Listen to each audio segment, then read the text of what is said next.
కాకాసాహెబ్ దీక్షత్ షిరిడీలో ఉంటున్నప్పటి నుండి ఇల్లు వాకిలి పిల్లలు వంటి వాటిపై ఆసక్తి తగ్గుతూ వైరాగ్యం ఆవరిస్తూ వచ్చింది.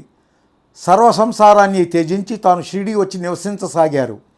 అయినప్పటికీ తన పూర్తి సమయాన్ని పారమార్థిక సాధనకై వెచ్చించడం కుదిరేది కాదు. ఆయనకు ఎన్నో అవరోధాలు వచ్చేవి. ఆయన ఎక్కువ సమయం రాధాకృష్ణాయ వద్ద గడిపేవారు. ఇతర భక్తులతో పిచ్చాపాటి మాట్లాడడంలో చాలా సమయం గడిచిపోయేది. పైన చెప్పినట్లుగా కాకాసాహెబ్ షిరిడీలో ఒక విధమైన మానసిక స్థితిలో ఆయనకే తెలియకుండా నడుచుకోసాగారు. దాని నుండి ఆయనను బయటకు తీసి తరువాత ఉన్నతికి అవసరమైన స్థితిని బాబా తమదైన శైలిలో కలగజేశారు.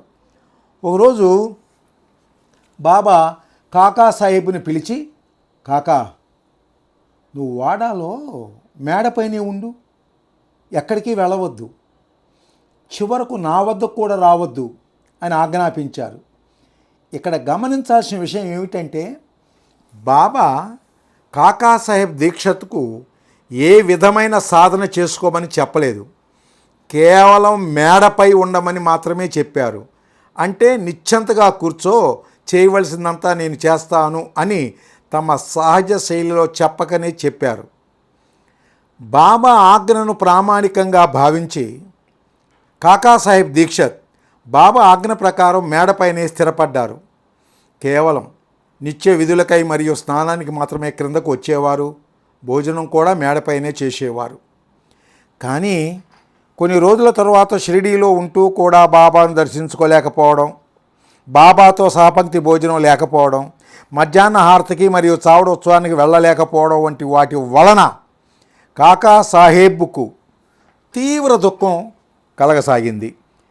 చివరికి ఉండలేని పరిస్థితికి వచ్చారు. అప్పుడు బాబా నుండి మాధవరావు ద్వారా మధ్యాహ్న హారతికి మరియు చావడి ఉన్న రోజులలో చావడికి వెళ్ళడానికి అనుమతి లభింపజేసుకున్నారు. ఆ విధంగా ఆరతి గంట కొట్టగానే మసీదుకు వెళ్ళి ఆరతి పూర్తయిన తరువాత బాబాతో సహపంక్తి భోజనం చేసి తిరిగి వాడాకు వచ్చేవారు. చావడి ఉన్న రోజులలో మరలా ఆ సమయానికి చావడికి వెళ్ళేవారు.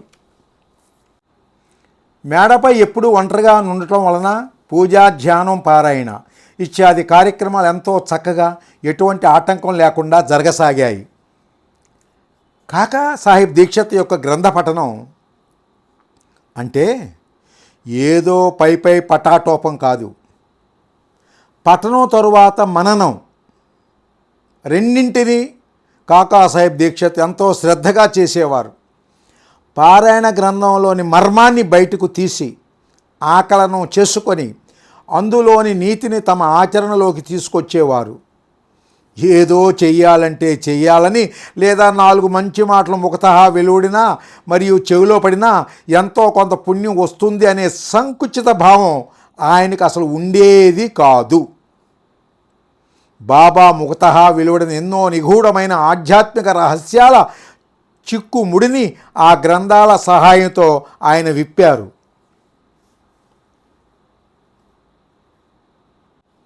ఆ విధంగా కాకాసాహెబ్ దీక్షత్ను 9 నెలలు వాడాలో మేడపైనే ఉంచారు.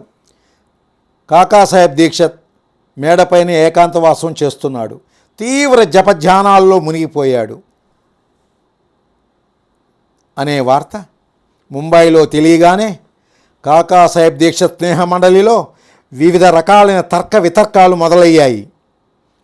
కాకాసాహెబ్ దీక్షత్ ఈరోజు కాకపోతే రేపు ముంబైకి తిరిగి వస్తాడు, మరలా పూర్వం మాదిరిగానే సర్వ వ్యవహారాలు మొదలు పెడతారు అనే కొంచెమైన ఆశ ఆయన స్నేహితులకు ఉండేది. ఆ ఆశ కూడా ఈ వార్తతో పూర్తిగా ఆవిరైపోయింది. అదే సమయంలో ముంబైలోని కొన్ని ప్రసిద్ధ పార్సీ వార్తాపత్రికలు మరియు ఇతర ప్రముఖ పత్రికలు సుప్రసిద్ధ సొలిసిటర్ హరిసీతారాం దీక్షత్ సన్యాసి విరాగి అయ్యాడు అనే వార్తను ప్రముఖంగా ప్రచురించాయి.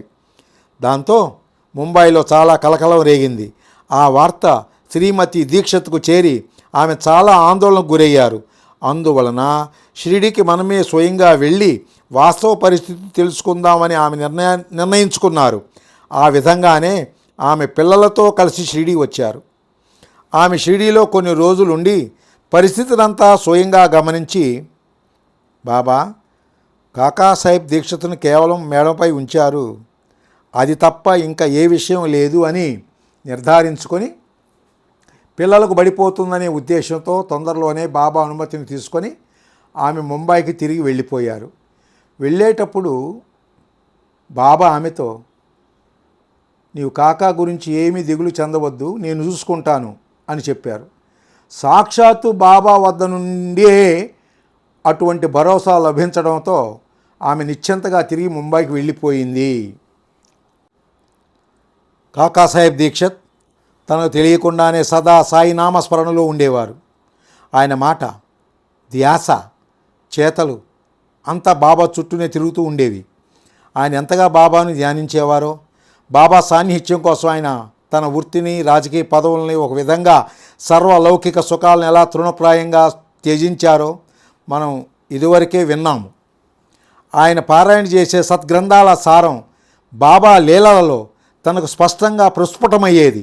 అందువలన తాను పారాయణ చేస్తున్నప్పుడు కూడా అందులోని ప్రతి అంశం బాబా యొక్క లీలలలో ఏ విధంగా నిగూఢంగా నిబిడీకృతమై ఉందో కాకాసాహెబ్ తన సహచర సాయి భక్తులకు విశదీకరించేవారు.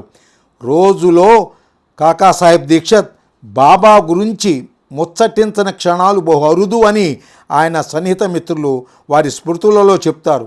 అంతగా ఆయన బాబాను స్మరించుకునేవారు.